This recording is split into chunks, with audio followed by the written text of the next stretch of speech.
So good afternoon or good morning to everybody. My name is Katerina Nіколенко, and as Olga Mykolaievna said, my research is currently focused on Canadian literature. So today I'm bringing you a presentation entitled Growing Up as a Girl in Early 20th Century Canada, which is based on Lucy Maud Montgomery's Anne of Green Gables. Well, what does it mean to be a girl? What challenges do we face growing up as girls? How can we find our way in the world? How can we grow personally and professionally and find our voice to say what we want? I'd like you to think about these questions as I'm talking, and I'm sure that every lady who is present here has her own idea of what it's like being a woman in Japan or in Ukraine. And today I'd like to give you some idea of what it was like growing up as a girl in late 19th and early 20th century Canada. And hopefully, by the end of my presentation, we'll be able to make some conclusions about the aspects of female experience that are perhaps more culture specific and interesting to us as representatives of different cultures, and some other aspects that are more transcendent and universal and something that we can all share and relate to. So, Lucy Maud Montgomery was a Canadian writer. She grew up in the small town of Cavendish on Prince Edward Island in Canada, and she was raised by her grandfather and grandmother. There were many uncles and aunts and cousins in her family. However, Lucy Maud Montgomery's mother died when she was extremely young, and her father left soon thereafter to look for a better job and for more lucrative career opportunities. In fact, it was Maud's relationship with her father that created this deepest sense of loss and the most powerful dream of togetherness. Years later, she wrote, "I loved my father very, very much. He was the most lovable man I ever knew. But unfortunately, he wasn't really present in her life. And so this longing for a real family, for love and for understanding was something that she struggled with throughout her whole life."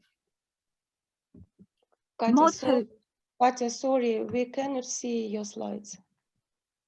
I'm so sorry. Can you return? I'm so sorry. Have I been talking all this time and you weren't able to see my slides? Oh gosh, what happened? You can back to the beginning. Yeah, Katya, try it again, yeah.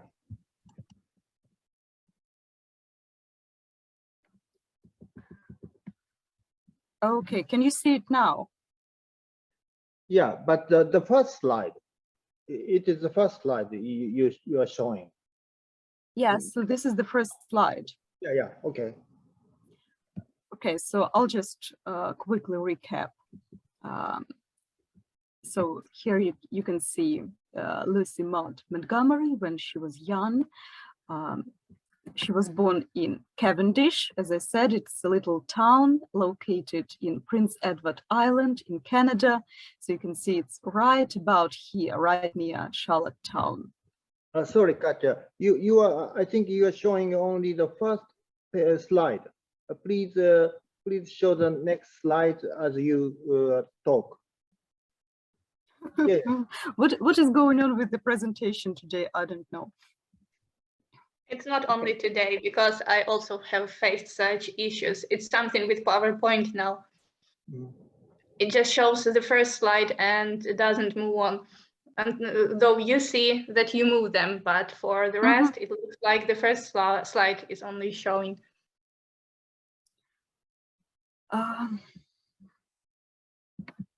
Right. Cancel the demonstration of your screen. Press. Oh, there you go. You have figured it out. Works well now. It's okay. Right. Can you see it now? Yeah. Yes. Okay. So you should see a house and the writer's portrait now. Yes? Yes, Maud was raised by her grandfather and so on. Okay. Thankfully, hopefully, you know, it goes well from now on. Okay, so she loved her father very, very much, but unfortunately he wasn't present in her life. And so it was kind of her personal tragedy and something that she always dreamed about, to be together with her father and to be loved by her parents. Maud had a fierce determination to be happy, even as a child who had tasted tragedy young. She loved to laugh and be merry, which was one of her favorite words, and she had a genius for finding the fun in every situation. When there was no company, she invented it in the form of her imaginary friends and in the natural beauty all around her. And she was especially fond of trees and gifted them with names and personalities. In the novel Anne of Green Gables, the main character, Anne Shirley, actually bears a lot of similarity to young Maud. And despite being an orphan, Anne strives to find beauty and joy in everything around her. During her first morning at Green Gables, she exclaims, "Don't you feel as if you just loved the world on a morning like this? And I can hear the brook laughing all the way up here. Have you ever noticed what cheerful things brooks are? They are always laughing. Even in wintertime, I've heard them under the ice." Maud considered her hometown of Cavendish the most beautiful place on earth, and she claimed that she was very near to a kingdom of ideal beauty. Cavendish was actually used by Maud as the setting for her novel Anne of Green Gables, and of course its sequels, because it is a series that consists of 9 novels. And the Green Gables farmhouse, which was her girlhood home, is now a tourist attraction, and Montgomery is buried nearby. And while it was initially built by her relatives in the 19th century, this farm now functions as a museum and as a literary landmark. And this building was refurbished to resemble Green Gables as depicted in Montgomery's novels. As Maud would later assert in her memoir, there was never a time when she did not remember writing. However, her life was not as simple as it may seem. When her grandmother got sick, Maud was forced to stay with her and take care of her if she wanted to keep her childhood home. Otherwise, her relatives threatened that they would take the house away from them because her grandfather had died by that point and she legally didn't own the house. So Maud was stuck there in Cavendish at her sick grandmother's bedside for more than 10 years. And she found refuge in her imagined world, which appeared to be more lively and more real than the cold, harsh reality she was faced with. The sense of belonging, the sense of community and acceptance were values deeply entrenched within the spirit of Prince Edward Island, and ones that manifested themselves most vividly in Anne of Green Gables. An orphan from Nova Scotia, abandoned and neglected by everybody she had ever known, Anne arrives to Avonlea hoping to find a sort of safe haven, a new family and a life full of joy. Anticipating her adoption by brother and sister Matthew and Marilla Cuthbert, Anne exclaims, "Oh, it seems so wonderful that I'm going to live with you and belong to you. I've never belonged to anybody, not really." And it is all the more heartbreaking to her to learn that Marilla and Matthew were looking for a boy to help them around the house, but instead they got a girl by mistake. Bitterly disappointed, Anne cries, "You don't want me because I'm not a boy. Nobody ever did want me." So this theme of women and girls struggling to find their place in the world, feeling unwanted and abandoned by everybody, feeling like an incomplete human being just because of being a woman, is a theme that's very prominent in Montgomery's works.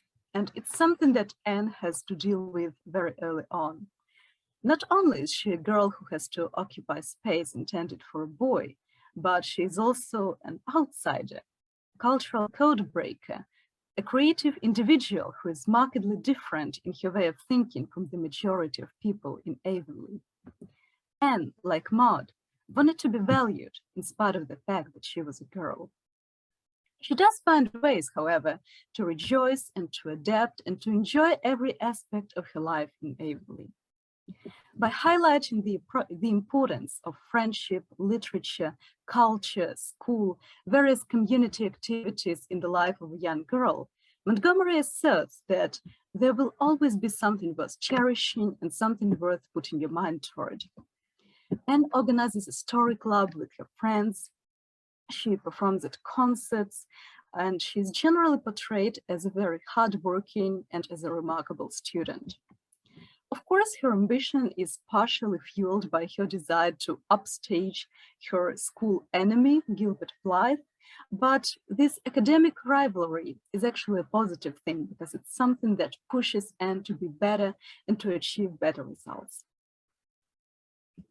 Friendship plays one of the central roles in the novel.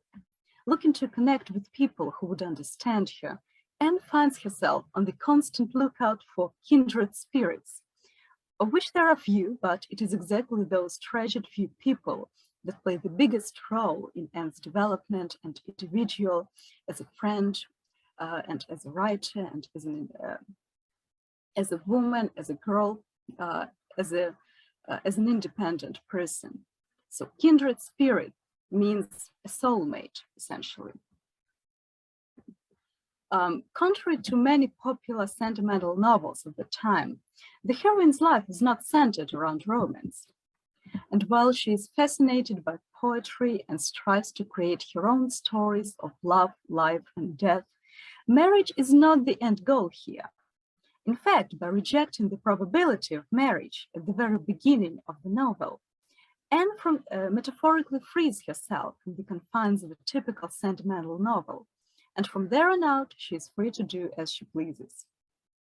And what's especially valuable in Montgomery's writing is her showing that a young girl's life can be vibrant and joyful and challenging and full of all sorts of different experiences, even without a romantic storyline.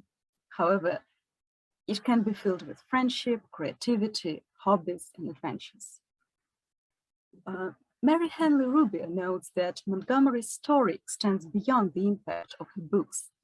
In a 20th century society still dominated by patriarchy, she was one of the forces convincing young women that they could have careers in many different professional fields, such as medicine and law, which opened a lot of new vistas for them.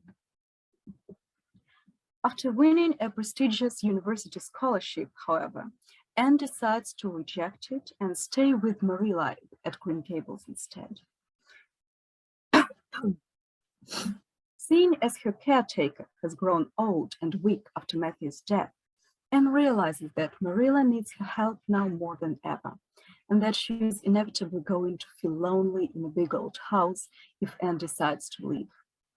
This has led to some critics calling the novel anti-feminist, but I would argue that it's ultimately about the woman's ability to make her own choices, which, as we know, wasn't really common in early 20th century. The fantasy of two women owning a home together and making their own decisions without man's interference is something that Montgomery could never achieve in her own life and something that she dreamed about while caring for her grandmother. After rejecting her scholarship, Anne goes on to work as a teacher at a local school, which was one of the very few career paths actually available to women. She thus becomes the primary breadwinner in the home and the only one with a stable income, which means she is able to provide for both Marilla and herself, and later for the twins Marilla decides to adopt after the death of her distant relative. It is one of the many instances of Montgomery's subtle play with gender norms and societal conventions. While her novels generally seem to uphold the status quo and promote the social values which were particularly important at the time, with, most of her heroines eventually getting married and going on to have kids, for those who wish to bypass convention and stand out from the crowd, there are ways to do so. So I'd like to invite you to look at some of the examples of Montgomery's subtle but revolutionary feminism. First of all, motherhood. The possibility of becoming a mother without getting married and or giving birth. As we remember, Marilla Cuthbert lives with her brother Matthew at a farm called Green Gables, and they adopt Anne from an orphanage. So Marilla is not married, neither did she have her own children, but she still experiences the joys and challenges of motherhood when she adopts Anne. Second of all, education, highlighting the importance of women receiving proper education and going on to make a living for themselves. We looked at this when we saw Anne going on to work as a teacher, but we may also see this possibility when we read the novel about Anne and her friends' college experience. Thirdly, self-realization.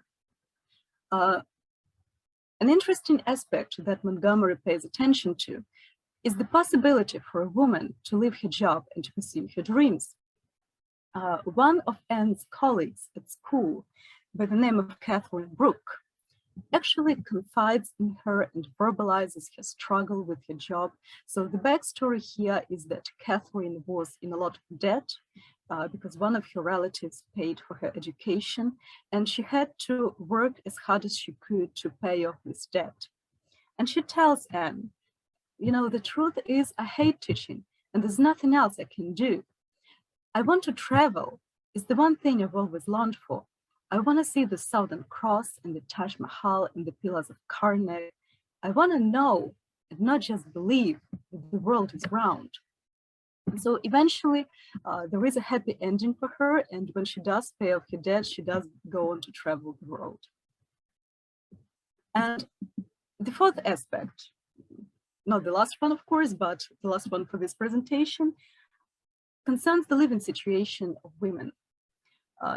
Again, this fantasy of Marilla and Anne owning Green Gables together, or Anne and her friends renting a house together, which essentially leads to them creating a safe female-only space where they can talk, relax, study, pursue their hobbies and their dreams. It brings to light the joyful aspect of homemaking without necessarily tying it to the necessity of marriage. And Montgomery actually talks about it kind of ironically. How those girls enjoyed putting their nest in order. As Phil said, it was almost as good as getting married. You had the fun of homemaking without the bother of a husband.